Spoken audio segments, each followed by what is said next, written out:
welcome to the Let's Think About It podcast, where we embark on a journey of thoughtfulness and personal growth. I'm your host, Coach Mo, and I'm here to guide you through thought-provoking discussions that will inspire you to unlock your full potential. In each episode, we'll explore a wide range of topics from self-discovery and mindfulness to goal setting and achieving success. Together, we'll challenge conventional thinking and dive deep into the realms of possibility. Whether you're looking to find clarity in your personal or professional life or seeking strategies to overcome obstacles, this podcast is your go-to source for insightful conversations and practical advice. So find a comfortable spot, chill, and let's embark on this journey of self-improvement together. Remember, the power of transformation lies within you, and together we'll uncover the tools and insights you need to make it happen. So let's dive in.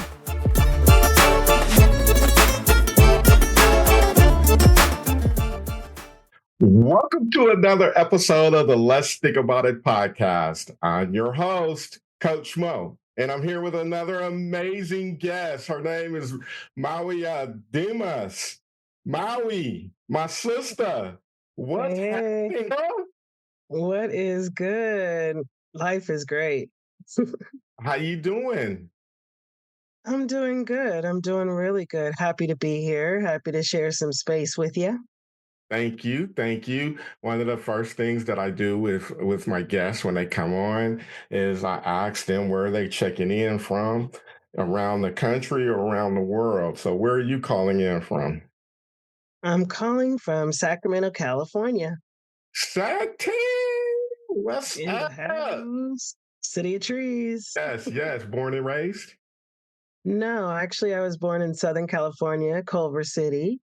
And then we moved up here, I like to say, in my wonder years in sixth grade. And I've been here ever since. That's awesome. That's awesome. So who are you? What you do? And we're looking to know what type of knowledge you're going to share today. Well, my name is Mawiyah Demas, and I am a transformational life coach. I have been a parent for a long time of an autistic kiddo. And a lot of the information that I have and the business that I've built is life coaching other autistic parents and helping them understand they were still a parent before their child and their diagnosis, and they're still a person afterwards. And I've just been enjoying the journey and helping people get to know who they are and remember their dreams. And so that's some of the stuff that I'm going to share with you today. And I'm really excited about it. That's awesome. Let's go back a little bit. Take me through your journey that, got you to this point of being a life coach. Well, it's a very interesting story. My son, I had at 20 years old, and he was a preemie born at 26 weeks, a whole trimester early. And he came so early, he was delivered in my mother's bed. And so we knew that we were going to have life challenges for him. They gave us a diagnosis and a prognosis that he wasn't going to walk, talk, even communicate with us at all.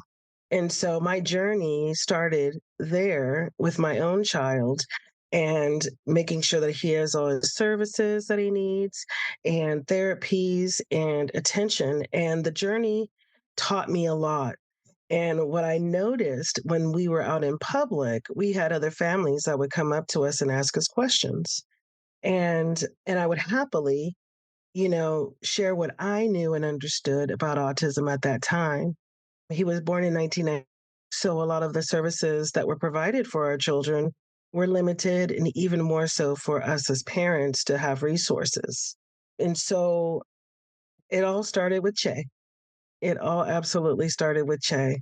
I always wanted to be a teacher. And one of the things that I learned and understood was that that's what my purpose is.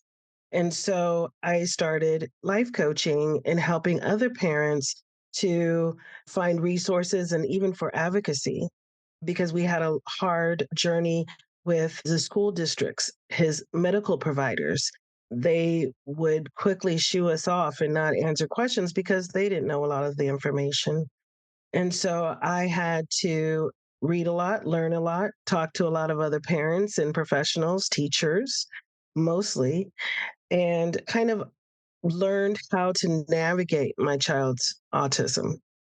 And now I have the pleasure and the honor of helping other families get to where they need to be. Now, mind you, my journey started in music education. I actually went to Sac State here on a music scholarship. And then I had my son my sophomore year. And then that put a pin. I'm not going to say I stopped singing, but it put a pin in it. And so he became my first priority. And that changed my whole trajectory, in all honesty. It was a tough journey, but one that I feel blessed to have experienced because it shaped me as a person and as a provider or coach to others. You had mentioned that you're a life transitional coach, right? Hmm. What does that mean, and who are you helping with the transition? Who was that audience? And give us a little bit more insights about that. That's a great question. So, I am a transformational coach. That means that I help people align with their hopes and dreams and help them achieve those things. Okay. So, for example, I help other parents like myself. For me, I'll use myself as an example.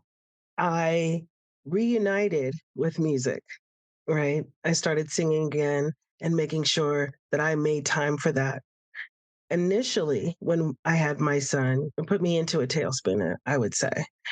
And I thought that was the end of my dream. Like there was nothing else besides my son anymore because he depended on me for everything, everything and anything. And so I lost touch and moved away and turned into this worried parent that stopped laughing, stopped singing, stopped enjoying life. And the parents that I help, I bring them back to where they were before they had their children, right? We all had hopes and dreams. My goal is to transform them and get them on that path to their dreams, Okay. right? We have resources as parents, especially for our special needs guys. A lot of folks will use, not on purpose, the diagnosis to not have joy, not to be happy, not to have friends, not to continue to be in society. Because a lot of the things that we deal with as parents, especially of us with non-verbal autistic children, they make more noises and sounds and sound like monsters and scare people. And so we start to hide. We start to think there's nothing more than this. This is my life now. But when in reality, we are still entitled to be happy and to not allow that diagnosis to stop us from doing what we are here on this earth to do. And a Right. lot of times we separate ourselves from our dreams. That's powerful that you've been able to find your purpose and being that coach, helping other people find their purpose and make their shift. I'm hearing Mhm. correctly, right? That's what you do, right? Correct. That's exactly right. Okay. So what's that process look like when you try to help somebody find their purpose? And you said you work with parents with trying to reunite what that dream was before they started having kids. But what is that process to help them do that? Well, I take them through this exercise where we break down our life into four categories. The first one is love and relationships. The next one is vocation, time and money freedom, as well as health and well-being. And so what we do is we look at each of those categories in their life and we have them list what they think is holding them back, right? And then on the other side, we say, well, what is the dream? What is your goal? Where do you want to be? Right? So, for example, with health, some folks want to get back into exercising, Right. right? Because they have health problems because of the stress of life, period, point blank. Or they're looking for that love in their life, but since they had their child and they feel like no one's going to understand. No one's going to want to be in a relationship with this. This is already a death sentence for myself, at least the death of my dreams for myself and my child. And then for vocation, we'll go through and, they'll say, oh, I want to make, $100,000 a year. And then we kind of just pick out, a section where they feel the least satisfied or distant, and feel like they want more for that. And then we focus on those things and we make a plan. And then we set up our step. That's awesome. And, as a coach like yourself, people show up with their own stories of themselves and their circumstance, right? And I'm Mm-hmm. thinking when you working with women who have kids and trying to help them get back to the dreams that they had before kids, Mm-hmm. I'm visualizing the story that we often tell ourselves that I can't do that. I can't be this, or even in my case, right?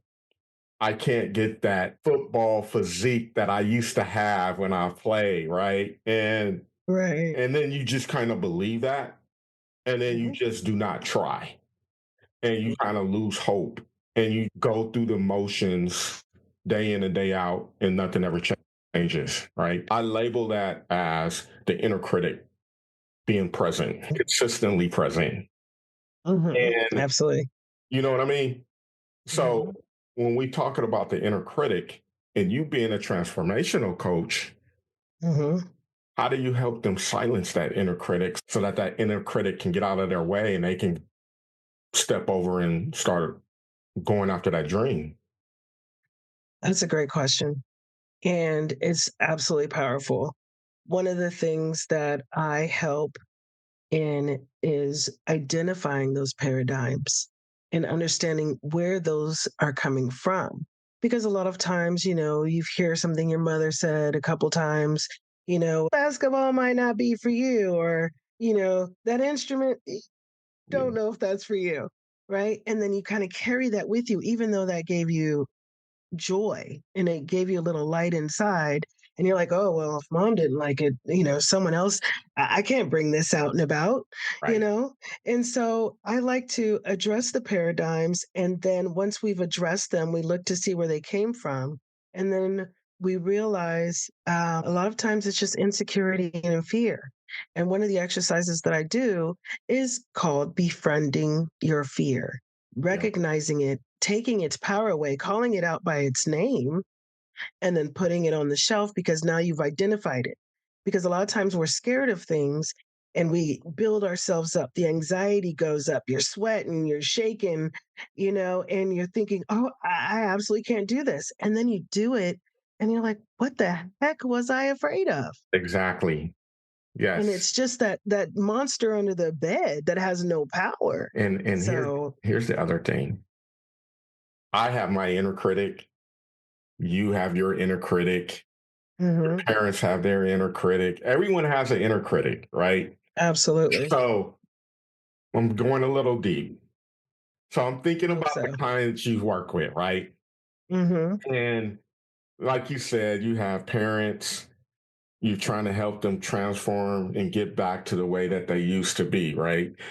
Hmm. And take it from this viewpoint. There's people that influence their fears onto them that's preventing them from getting back to their dreams because the people that's in their ear or in their circle of influence have certain fears that they've went through, and because of their fears they're projecting it on Hmm. to the next person, and then that Absolutely. person is terrified It's to a not even fact. try.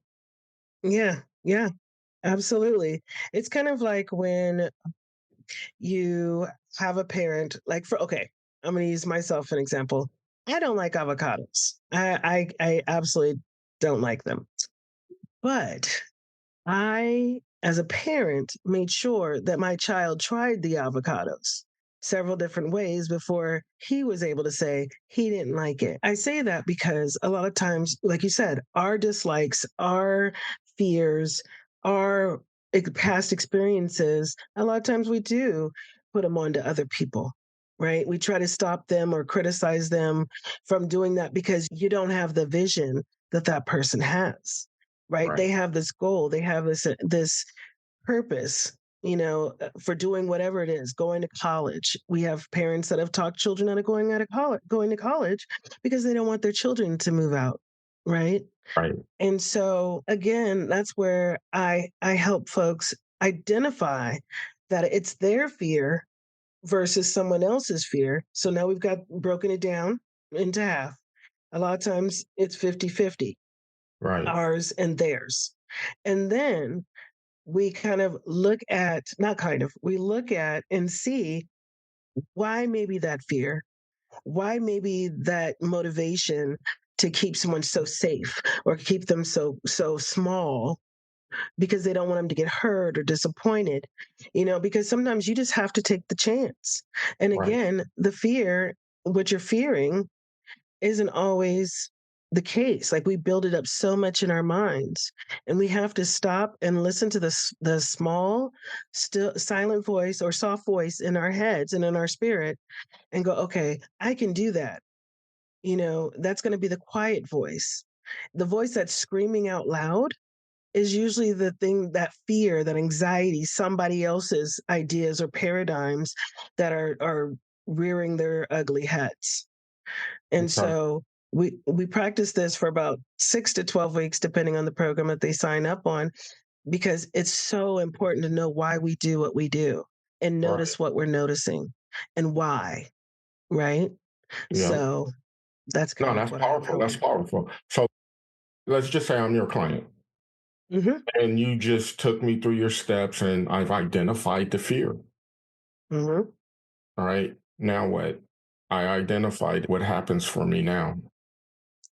So a technique that I learned that I really like is you schedule it out, revisit that in 3 days, put it away. And what that does is it takes your focus, the immediate focus off of it, and it gives you a chance to do whatever steps that you were working on doing, whatever progress you were making.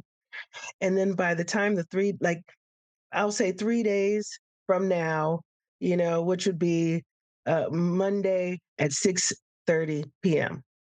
And if you're still feeling that anxiety, if you're still hearing that little voice after you've moved forward through those 3 days, by then, we've forgotten. We've moved on. We Yeah. have already progressed, Right. and that fear has lost its power. Okay. I'm going to go here because this is what I do with clients, right? Hmm. Let's manipulate the mind a little bit. When you feel fear, Mm. worried, discouragement, anxiety, anger, let that be the trigger to remind you to be courageous in that Mm. moment. I love that. Yes. Or let that be the trigger to remind you of an important value to you in that scenario that you're in.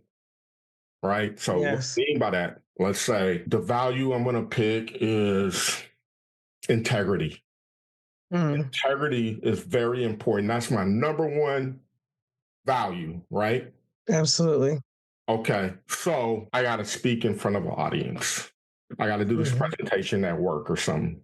Okay, I'm scared as hell, Shaking in your boots. right? What I'm saying is the fact that I'm afraid and I'm very nervous, Hmm. use that as the trigger to remind you to implement your integrity value in that moment and see Right. how you feel at that in that moment. So the Yeah. fear that I have going into the presentation, right? Hmm. That's the trigger to remind me that I'm about to do the right thing because that's what my integrity is, Right. Right. right? I've been there. I've been there. And actually for me, I I get stage fright when I sing. And Okay. I feel like the more nervous I am, the best performance it's going to be the best performance. because I'm giving it my all. I'm digging in, I'm pushing through, because it's like, you remember when you were a kid and you were dared to jump off of something or jump into the water that you can't see into, and you're like, I'm not going to do it. I'm not going to do it. Okay, I'm going to do it. No, I'm not going to do it. That whole build up, right? And I always say, like, when you have those friends and they're like, let's go, let's go, let's go. And then you're like, okay, fine, I'll go. And then you Right. go and you're like, that was the best experience ever. You know what I mean? So it's like the louder that voice, you're right. The more it can push you, it can be like, let's let's do it. Let's do it, you Exactly. know? Exactly.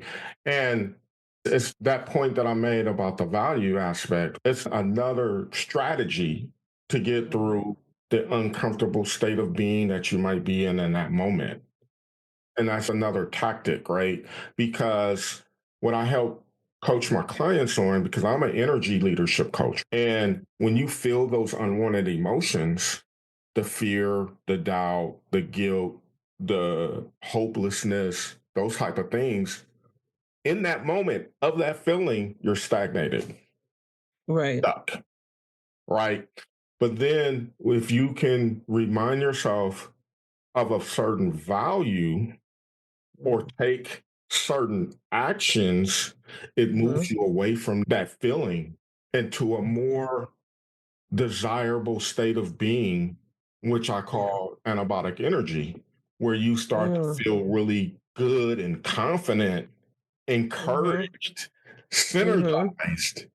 Right, right. And then because think about it, when you've been on, like you said, you were nervous, stage fright, right? You went through the action. And Mhm. then as you were speaking and doing your thing, that fear just went away. It just kind of Yeah. went away because you're doing the Yep. action of Yep. it. And that's I'm a, powerful. I'm also that person too that if I said that I'm going to do something, I don't want to disappoint, right? Myself or the other folks.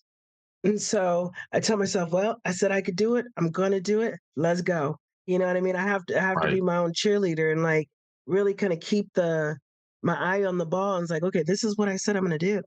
And back to your point about integrity, I'm not going to get do anything that I wouldn't say give advice to anyone that I wouldn't take myself, right?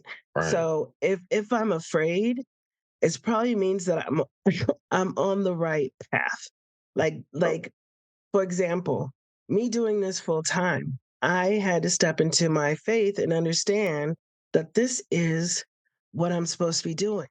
And I think to myself, well, I've always been in the corporate world. I've always had a salary job. I always had all these Mhm. things, but the greater good weighed bigger for me than the salary and the cubicle and knowing I have a job. But I always know that there's people out there that need help, right? Right. And if I it's been put on my in my spirit to keep moving forward to that.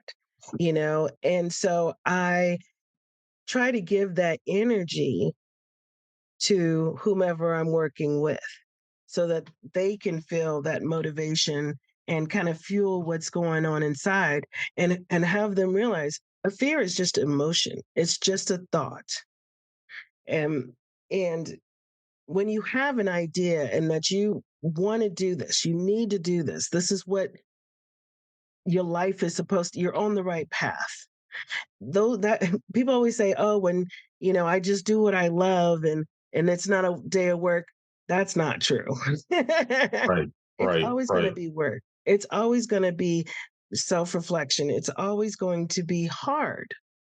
Right. And getting past that and understanding and identifying what it is that you want to do and taking those steps is befriending that fear. Because, yes, you could fail, but so what?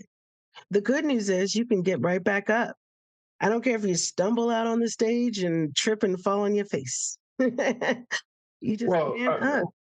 and when you talk about fail, like I'm going to push back a little bit because, in my viewpoint, it's all perspective. right? Absolutely. When I see failure, I Mhm. see failure as quitting, giving up, Mhm. right? We always make mistakes, right? And even if you wanted to characterize a mistake as a failure, there's always Mhm. opportunity to grow within that failure or mistake. Right. And that's where the growth opportunity happens, right? Absolutely. And so we become, let's take, for example, fear of failure, Mhm. right? It's all an illusion. Mhm. And I say that because we want shit to just be smooth Every day. all day, every day, right? Yeah. If it was always smooth, where is the opportunity to grow? Absolutely. If it's perfect Absolutely. all the time, no mistakes are ever made, how Mhm. do you ever get better if you're perfect? Right. So I said fail because that's what my clients will say. Okay, And then I have them identify, well, what does that failure look like? What exactly is failure in your eyes? right, Being 15 minutes late could be a fail to someone, right, to an interview or to work. And I always tell people in my life, the mistakes that I've made were lessons. They're not mistakes. They happened for a reason, right? So yeah, that I could learn, be stronger, understand what I really want so I can move forward. If someone was trying to find a spouse, I would say, okay, well, what does that look like? What does that person look like? How do they talk? How do they walk? How do they move? When I was dating for a while, I used to joke that I kept them on a conveyor belt because it's like I would ask God, okay, I need this, this, this, and this, and then I get it, and I was like, ooh, that wasn't it.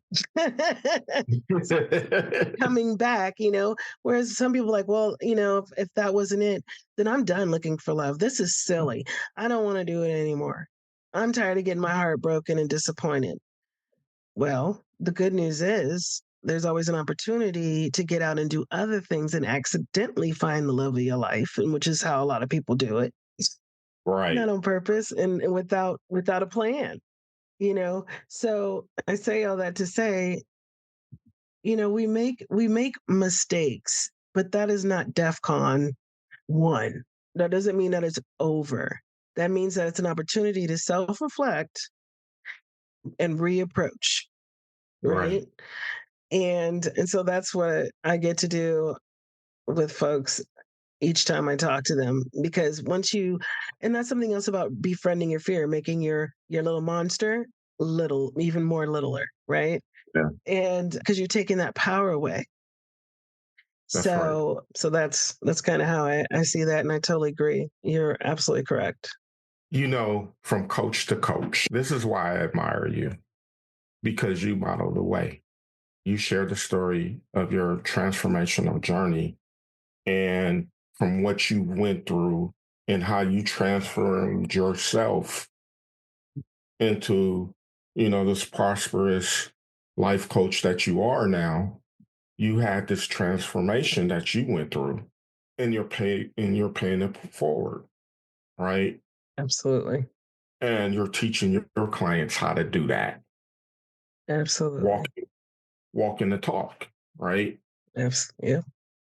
And Crying the same tears. but it's Laughing powerful at though. myself, It's all of powerful. it. It's Hmm. powerful because when you talk about transformation, and I see this not just in clients and people that I work. I even see it in my family. Right?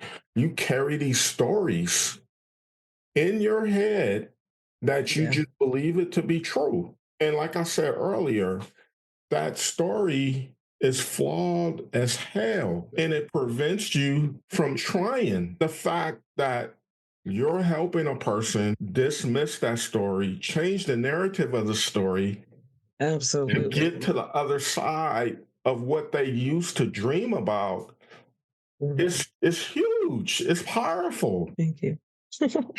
It is, and it's a lot of work, and that's the first thing that I tell folks that I work with. This is not going to be easy, but your life already isn't easy. So at least let's make it better. right? Right. Let's change the narrative a little bit. Even a lot of times we have to start with the story of our children. I thought my son was when he was born, he was, well, at least when I was pregnant, you have all these dreams and aspirations. He's going to be Yeah. president. He's going to be a football player. He's going to be Yeah. whatever. And then for them to tell me that he wasn't going to talk, walk, play, they said he would just be an invalid. And they didn't even want to take him off the respirator. And when he turned 2 months old, they said, "Did you want to?" And I said, "Absolutely," because he's not my child. That's God's child. If he's supposed to be here, he's going to be here. I'm not going to selfishly keep him here. And I was ready to sacrifice that. And I was only at 2 months old. He's had like so many surgeries. Like we thought he wasn't gonna make it. So how I had to change my thought process was, you know, yes, he's not gonna be president,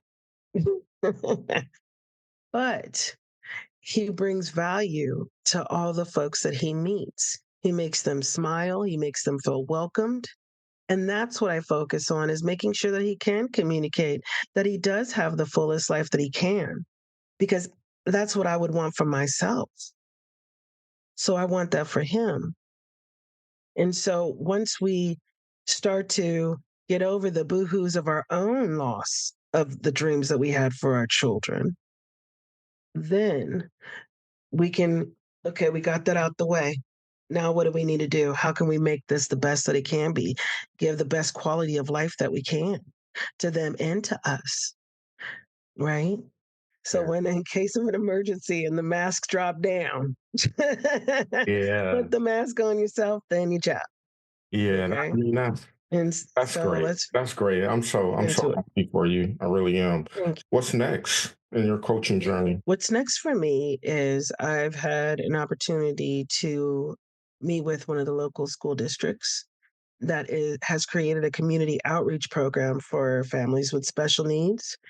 And so I am working with their coordinator to bring the program to them, to the parents, because they do a lot of support groups. And I think eventually they're going to do like, outings for the parents. But more importantly, it's providing that service to, our early education families that are in the school district. And I'm hoping to also be an advocate because I have been there a few times having to advocate for my own child. Okay. Okay.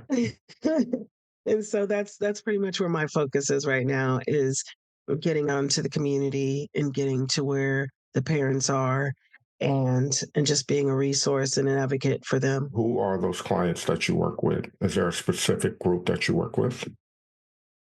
Right now, no, it's individuals right now.